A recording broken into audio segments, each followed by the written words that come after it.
നമസ്കാരം ഗൈസ്, ആർജിയാണ്. നമ്മളിപ്പോൾ Thiruvananthapuram medical college, Thiruvananthapuram Ernakulam medical കോളേജിൽ ഇപ്പോൾ വെയിറ്റിംഗ് ആണ് ടോക്കൺ എടുക്കാൻ വേണ്ടിയിട്ട്. നൈറ്റ് ഫുൾ കൂടെ ഉറക്കം വെച്ച് വെയിറ്റ് ചെയ്യണം, എന്നാലും ടോക്കൺ കിട്ടുള്ളൂ. നാളെ രാവിലെ 7 മണിക്ക് ടോക്കൺ തുറക്കുള്ളൂ. 7 മണിക്ക് കൗണ്ടർ തുറക്കുമ്പോൾ ടോക്കൺ ഉണ്ടെങ്കിൽ വെയിറ്റ് ചെയ്യണം. വെയിറ്റ് ചെയ്ത് ശ്രുതി നൈസിന് കിടന്നുറങ്ങി.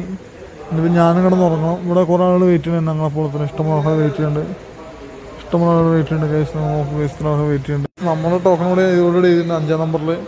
ബാക്കി ഇഷ്ടംപോലെ ആളുകളുണ്ട് ഗൈസ്. നമുക്ക് മനസ്സിലാവും. എനിക്ക് എത്ര പേരുണ്ടെന്ന് നോട്ടെ, ഞാൻ കാണിച്ചു തരാം. ഓൾറെഡി 37 പേര് ഫുള്ളായി കഴിഞ്ഞു. 37 പേരുടെ നമ്പറിൽ ഓൾറെഡി ടോക്കൺ ക്യൂ നിൽക്കാൻ വേണ്ടി ആളുകൾ നിർത്തുന്നുണ്ട്. 30 ടോക്കൺ ഇവിടെ തരുള്ളൂ. 37 പേരുടെ ഓൾറെഡി വെയിറ്റ് ചെയ്യണം ഞങ്ങളെപ്പോൾ തന്നെ. അപ്പോൾ 37 പേര് വെയിറ്റ് ചെയ്യുമ്പോൾ 30 പേരുടെ ടോക്കൺ വെച്ച് ബാക്കി 7 പേര് രാത്രി ഫുള്ളും ക്ലാസ് എടുക്കണം. വെറുതെ ഇപ്പോൾ അവസ്ഥ. ശ്രുതി ഉറക്കത്തിന് എണീറ്റു. ഇതാണ് അവസ്ഥ.